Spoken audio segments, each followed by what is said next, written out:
2 weeks after killing Slaughter and leaving the Nightwing Island behind, Deathbringer and Quickstrike arrived at the eastern edge of Pyria, on the coast of the Diamond Spray Delta.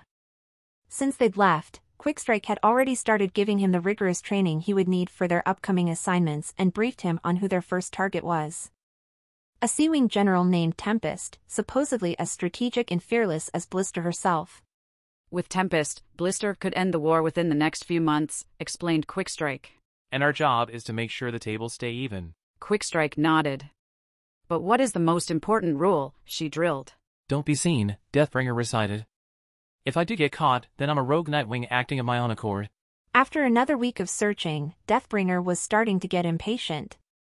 Tempest would have to come to the surface to hold strategy meetings with Blister, so what Deathbringer and Quickstrike had to do was find where the meeting would be held. They thoroughly searched the coast, and then moved on to the islands.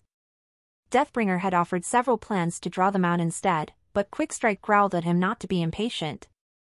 As he was trying to think of another plan, a strong gust of wind seized his wings. He righted himself and looked up to see dark clouds rolling quickly towards them.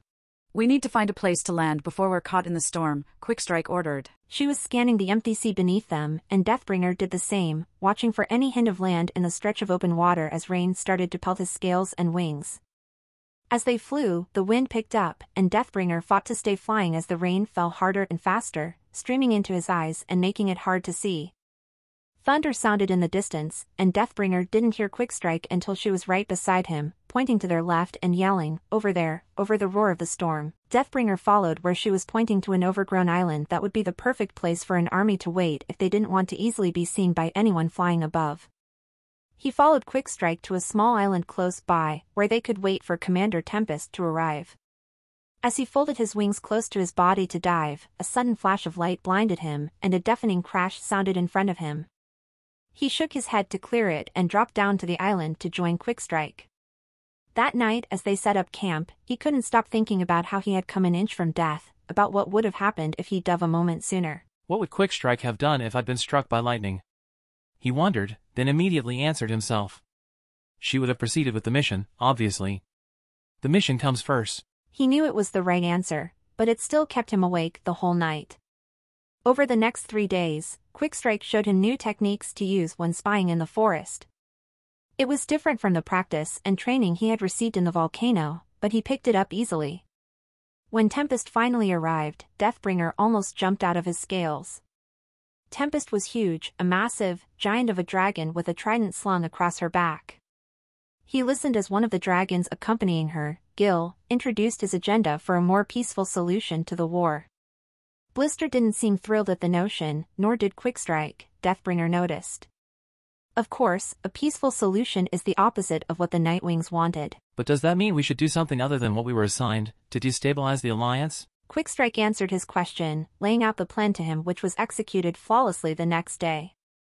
For the last 3 days, part of their observations of the camp had been the Mudwing Guard schedule. Deathbringer slipped a drug, given to him by Quickstrike, into the right dragon's drinks. It wasn't too powerful, but it would make them sleepy enough to take a small nap during their shift. Quickstrike killed Tempest herself, a quick, clean kill, as usual, and Deathbringer helped her silently drag the body just out of sight from where the sleeping Mudwing Guards were.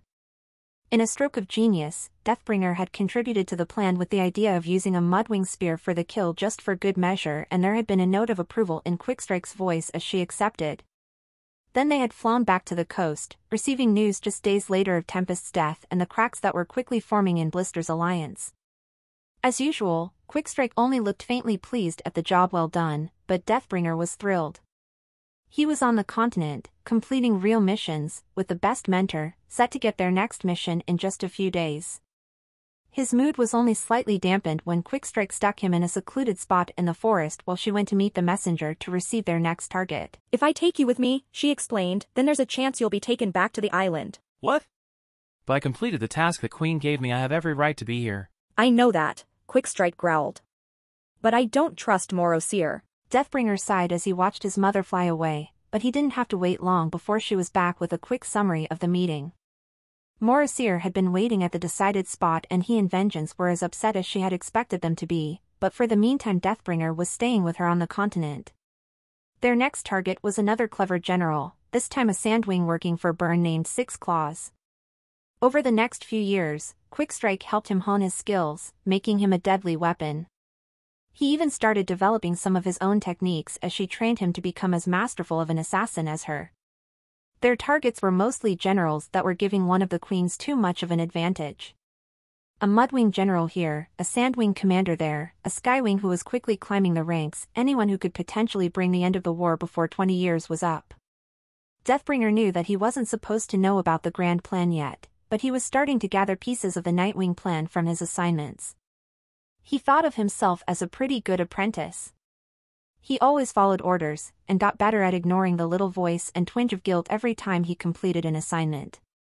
Orders were orders, and he followed them. The Dragonets were a source of hope to a lot of dragons. He knew that because he heard them talk about it while scouting. Just as long as he didn't get caught, he could eavesdrop on random groups of dragons in the area they were traveling through.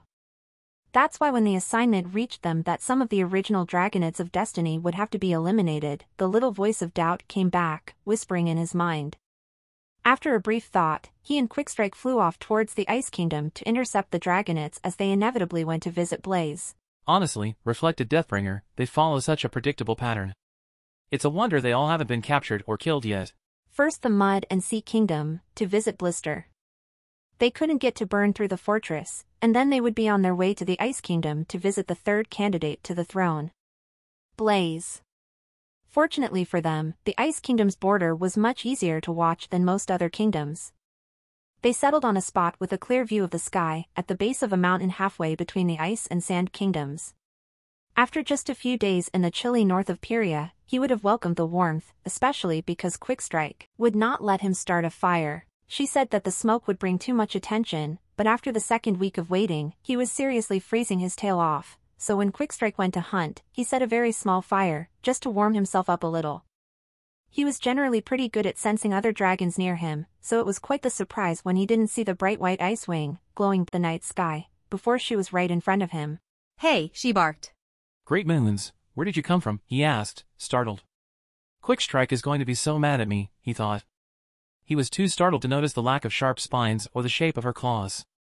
She has no idea who she's dealing with, he thought indignantly, still embarrassed by the fact that he hadn't noticed her. This isn't Icewing territory, and I'm on official business, he said, trying to sound confident and official so that she would leave him alone. He couldn't believe the level of disrespect that she managed to show his tribe during just the next 5 minutes, and he hated that he started to genuinely enjoy talking to her.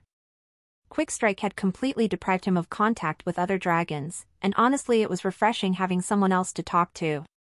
Finally, she wheeled away into the sky, and he watched her go with reluctance that disappeared 2 seconds later, when Quickstrike stomped into their makeshift camp, looking furious. Her eyes swept the scene in front of her, the campfire, the trampled snow, and Deathbringer's panicked expression. Her nostrils flared, and Deathbringer could tell that she was trying her best to stay calm as she threw the freshly caught rabbits on the ground between them. Explain yourself, she growled softly. Starting with this, she said, jabbing a talon at the trampled snow a foot away from where Deathbringer stood. Deathbringer swallowed. He hated disappointing Quickstrike. There was an Icewing here, he admitted, looking at the ground. And I wonder what brought them here, she growled. What did they look like? Female, long neck for an Icewing, not a lot of spines, appeared out of nowhere, he said, not fully sure of why she wanted to know. Quickstrike inhaled deeply again. And you didn't question why a strange-looking Icewing would be this far south, with nothing better to do than to question a Nightwing who's not even on their territory? When you know that one of the dragons we are looking for is a Rainwing, who can change their scales? Quickstrike's voice had risen to a barely contained roar, and Deathbringer flinched back, instantly knowing that he had messed up. He shot into the sky, flying toward the direction she'd gone, but he heard them first. The growls and roars of about 6 dragons not far from where he had been sitting. If they had come just a little further before stopping, he would have seen them. Without waiting for Quickstrike, he plunged into the cave, spreading his wings to block the entrance. There they all were, the legendary Dragonets of Destiny, along with 2 extra Rainwings and 1 confused Queen of the Sandwings. A plan immediately unfolded in his mind, and he turned his focus away from the Dragonets to Blaze instead. The discs were out of the pouch before they could react, but before he could throw them, Quickstrike appeared behind him, yanking his arm back and roaring, "No!" As the cave exploded into chaos, Quickstrike whirled him around to face her. You never go for one of the queens, she snarled, before yanking the discs out of his hands, spinning and throwing them in one graceful movement. Each one found their mark, slicing open the necks of the stunted sandwing and overly aggressive seawing. Quickstrike even managed to lodge a disc in the heart of the rapidly disappearing rainwing. She toppled, her scales suddenly a chalky white contrasting with the dark red stain. The other two rainwings screamed. Pale green was splashed across their scales as Deathbringer leapt out of the cave with Quickstrike, winging away towards the desert. Well, we still finished the mission. Deathbringer tried once they were far enough away to be sure no one was following them. It was sloppy, Quickstrike replied shortly. They flew in silence the rest of the way back to the Kingdom of the Sand, where Quickstrike landed in a circle of cacti and started digging. Intrigued, Deathbringer leaned closer and saw a tunnel leading into darkness. Weird, he thought, but at least Quickstrike isn't punishing me. He followed her into the tunnel, and his scales crawled with unease. Something about it felt wrong to him. Unnatural. His feeling was confirmed when sudden bright light illuminated the exit, and they emerged into the rainforest impossibly fast. But, Deathbringer protested, we were in the Ice Kingdom a few minutes ago. And now we are in the Rain Kingdom. Quickstrike replied. But the Ice Kingdom is on the other side of the continent, he said. How is that possible? Unless... He'd heard about animus magic before, but surely their tribe didn't have any? Otherwise, what use would there be for assassins when you could just send weapons that you knew would not miss? He shuddered. The tunnels were built about 20 years ago, Quickstrike said, by the tribe's last animus. Tunnels? Plural? Yes, Quickstrike said, sitting down in front of him. Deathbringer, I wanted you to be on the continent with me, and I believe that your time training here has been very valuable. However, lately you have been getting out of hand. Ignoring orders, trying to find your own way around things, getting distracted by scavengers and allowing yourself to be seen by other dragons. Deathbringer listened with a sinking heart. In short, you have gotten reckless, and I think it's time you were reminded of why we are here and how to follow instructions. Morosier has grown more insistent that you return to the volcano. He believes that having two assassins on the continent at once is a liability more than it is an advantage, and after today's performance, I have to say I agree. What are you saying? Deathbringer croaked, his throat dry. I'm saying go home, Deathbringer, Quickstrike said, and it was the first time Deathbringer thought he recognized regret shimmering in her eyes. Through that boulder right there, she said, gesturing with her tail. Fail to follow my orders and you will be treated as a rogue. Without saying another word, she slid back through the tunnel to the Kingdom of Sand, leaving Deathbringer alone in the forest.